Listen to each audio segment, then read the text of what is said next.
Le présentiel est utile, a un vrai rôle de cohésion et d'engagement des salariés et qu'il est obligatoirement complémentaire à tout ce qui va être virtuel et digital.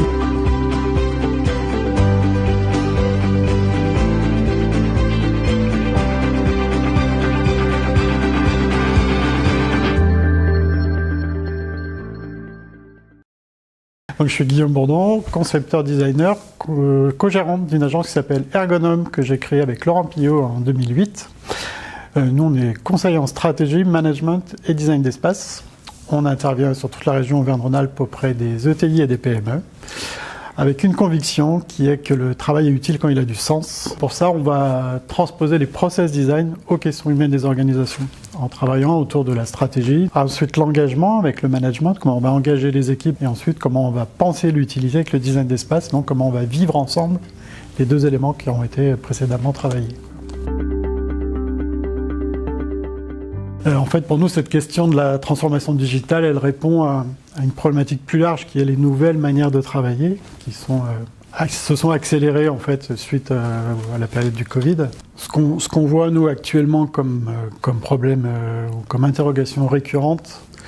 elle est plutôt double, c'est-à-dire il y a cette notion de présentiel et distanciel et cette notion d'innovation et de projet en fait. Et on sait très bien que à distance, innover, c'est quasiment proche de zéro. Donc les entreprises auront un besoin, malgré tout, de créer du présentiel et donc de repenser aussi leur agencement pour proposer autre chose à leurs salariés, pour qu'ils puissent de nouveau être en relation, de nouveau être en capacité d'innover et de créer des projets pour l'entreprise. L'idée, c'est d'imaginer des nouveaux rituels dans les entreprises avec le mobilier. Donc on a créé une gamme constituée d'une table de dialogue, d'une table de cohésion dans banc de confiance. L'idée, c'est de créer des nouveaux rituels, des nouveaux moments de rencontre pour passer du management de l'espace au management par l'espace et répondre aux différents temps qu'on peut avoir dans une entreprise entre une réunion de 10 minutes avec valider des objectifs tels que est-ce qu'on a les mêmes visions, est-ce que les enjeux sont partagés, est-ce qu'on est tous ressources les uns pour les autres, à des moments de réunion plus longues avec la table de dialogue où on va s'interroger sur l'empathie, l'interrogation, le questionnement du groupe, et à des moments de feedback en quelques minutes sur le banc de confiance où on est dos à dos, on est sur une relation particulière qui permet de régler des moments clés. Et tout ça pour montrer que le présentiel est utile, a un vrai rôle de cohésion et d'engagement des salariés et qu'il est obligatoirement complémentaire à tout ce qui va être virtuel et digital et surtout pas en opposition, mais vraiment c'est un ensemble qui doit être imaginé par les entreprises. Nous on est convaincus que l'intelligence artificielle c'est un outil supplémentaire, complémentaire à tout ce qui peut exister. Ça doit rester un simple outil. Donc notre idée en tant qu'agence conseil, c'était d'imaginer une sensibilisation à l'intelligence artificielle pour nos clients entrepreneurs,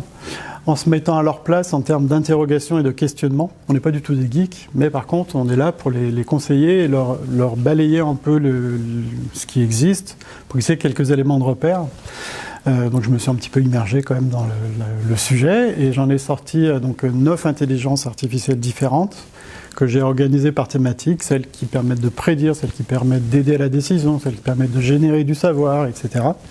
Et pour donner un panel d'actions potentielles pour l'entrepreneur et qui comprennent que ça ne va pas remplacer les salariés, mais ça va au contraire leur dégager du temps pour faire des choses à plus forte valeur ajoutée. Et donc c'est intéressant et il me semble utile à ce moment-là d'avoir une vision plus lointaine sur ces outils-là et les mettre en lien avec le mobilier, avec le digital, avec tous les autres outils pour avoir une performance plus durable et plus humaine, qui a plus de sens et d'utilité, comme je l'ai dit depuis le départ.